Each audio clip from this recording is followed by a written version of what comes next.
اسلام کی راہ سے روکنے کے لیے کافر جو حربہ اختیار کر رہے تھے، ایک طرف قرآن کے خلاف پروپیگنڈا کہ خود بنا لیا ہے، یہ جادو ہے، یہ فلاں ہے، شاعری ہے، اس کا جواب دیا گیا۔ دوسرا، رسول اللہ صلی اللہ علیہ وسلم کی شخصیت کو ٹارگٹ کیا گیا، الٹے سیدھے سوال، دیکھو جی یہ کیسا رسول ہے، یہ تو کھاتا پیتا بھی ہے، اس کو تو بیوی بچے بھی ہیں، یہ تو بازاروں میں بھی جاتا ہے۔ قرآن مجید میں دوسری جگہ یہ سب ان کے سوال بیان ہیں۔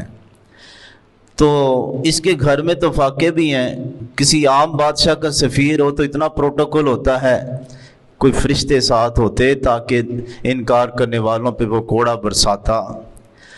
تو یہ طرح طرح کے اعتراض کر کے کافر اسلام کی راہ سے لوگوں کو روکتے اور رسول اللہ صلی اللہ علیہ وسلم کو پریشان کرتے۔ اللہ تعالیٰ نے بہت سارے سوالوں کا ان کے جواب دے دیا۔ قل، میرے نبی صلی اللہ علیہ وسلم آپ فرما دیں، ان کو کہہ دیں، ما کنت بدعا من الرسل، میں کوئی نرالا رسول تھوڑی ہوں۔ بدعا کا معنی ہوتا ہے جس کی پہلے مثال ہی نہ ہو، بدیع السماوات والارض، کہ اس نے بغیر کسی مثال اور نقشے کے زمین و آسمان پیدا کیے، جس طرح اللہ تعالیٰ کی صفت ہے۔ بھئی پہلے بھی تو رسول آئے، مجھے تم یہ اس معیار پہ کیوں پرکھ رہے ہو؟ آخر موسیٰ علیہ السلام، ابراہیم علیہ السلام، اسماعیل علیہ السلام، تم خود ان کی اولاد ہونے پہ فخر کرتے ہو، ان کے بھی تو بیوی بچے تھے، وہ بھی تو کھاتے پیتے تھے، وہ بھی بازاروں میں جاتے تھے۔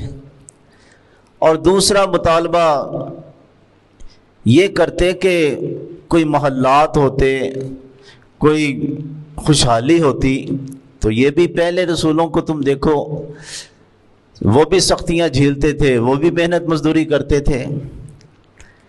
ما یفعل بی ولا بکم، میں نہیں جانتا میرے ساتھ کیا کیا جائے گا اور تمہارے ساتھ کیا کیا جائے گا۔ وہ یہ سوال کرتے، اچھا آپ رسول ہیں تو یہ اونٹنی نر کو جنم دے گی کہ یا مادہ کو؟ ہمارا اونٹ گم ہو گیا، ذرا اس کا ایڈریس بتائیں، کدھر ہے، ڈھونڈیں ہم کدھر؟ یا یہ کہ یہ پہاڑ ہٹ جائے، چشمہ جاری ہو جائے اگر آپ رسول ہیں؟ تو یہ غیب کی خبریں معلوم کرنا چاہتے، ٹیسٹ لیتے۔ فرمایا دوسری جگہ نا کہ میں ایک انسان ہوں، یہاں فرمایا کہ بھی میں نہیں جانتا میرے ساتھ کیا کیا جائے گا، وما ادری ما یفعل بی ولا بکم، اور تمہارے ساتھ کیا کیا جائے گا۔ ہاں اگر میں کچھ بتاتا ہوں کہ قبر میں یہ ہوگا، آخرت میں یہ ہوگا، جنت میں یہ ہے، دنیا پہ اسلام غالب آئے گا، ان اتبع ما الا ما یوحى الی، میں جو کچھ بتاتا ہوں میری طرف وحی کی جاتی ہے، اتنا ہی بتاتا ہوں جتنی اللہ میری طرف وحی کرتا ہے۔ مکمل عالم الغیب اللہ ہے، میں جو بتاتا ہوں وہ وحی کی جاتی ہے۔ تو تم یہ سوال مجھ سے کیوں کر رہے ہو؟ اللہ اکبر۔ مکمل عالم الغیب اللہ تعالیٰ ہی ہیں، کیونکہ وہ 70 صحابہ کو تبلیغ کے بہانے بحر معونہ کا واقعہ مشہور ہے، کافر لے گئے اور جا کے شہید کر دیا۔ آپ نے پھر 1 مہینہ قنوت نازلہ بد دعا کی ان لوگوں کے لیے۔ اسی طرح شہد کا معاملہ قرآن مجید میں بیان ہوا، اور جنگ بدر کے قیدیوں کے بارے میں تو بعد میں وحی آئی۔ پہلے رسول اللہ صلی اللہ علیہ وسلم، حضرت عائشہ پہ 1 مہینہ تہمت لگی رہی، آپ پریشان رہے، تو سورہ نور کی آیتیں آئیں تو معاملہ کلیئر ہوا۔ تو فرمایا میں تو خود آسمان کی طرف دیکھتا ہوں، وحی آتی ہے تو میں بتلاتا ہوں۔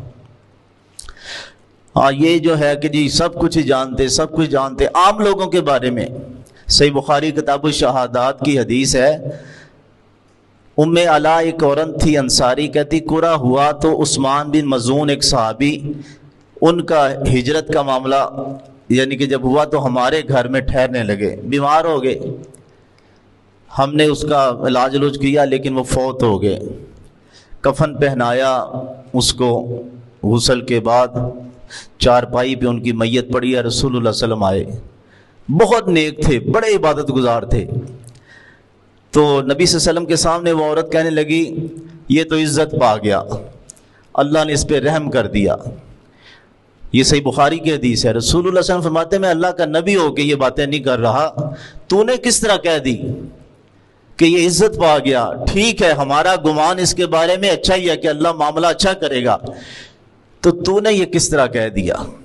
تو اس لیے یعنی کہ یہ کسی پہ حتمی فیصلہ لگا دینا یہ تو پیغمبر بھی وحی کے بغیر نہیں کرتا، تو اور کون ہے جو سب کچھ ہی یعنی کہ انفارمیشن رکھتا ہو؟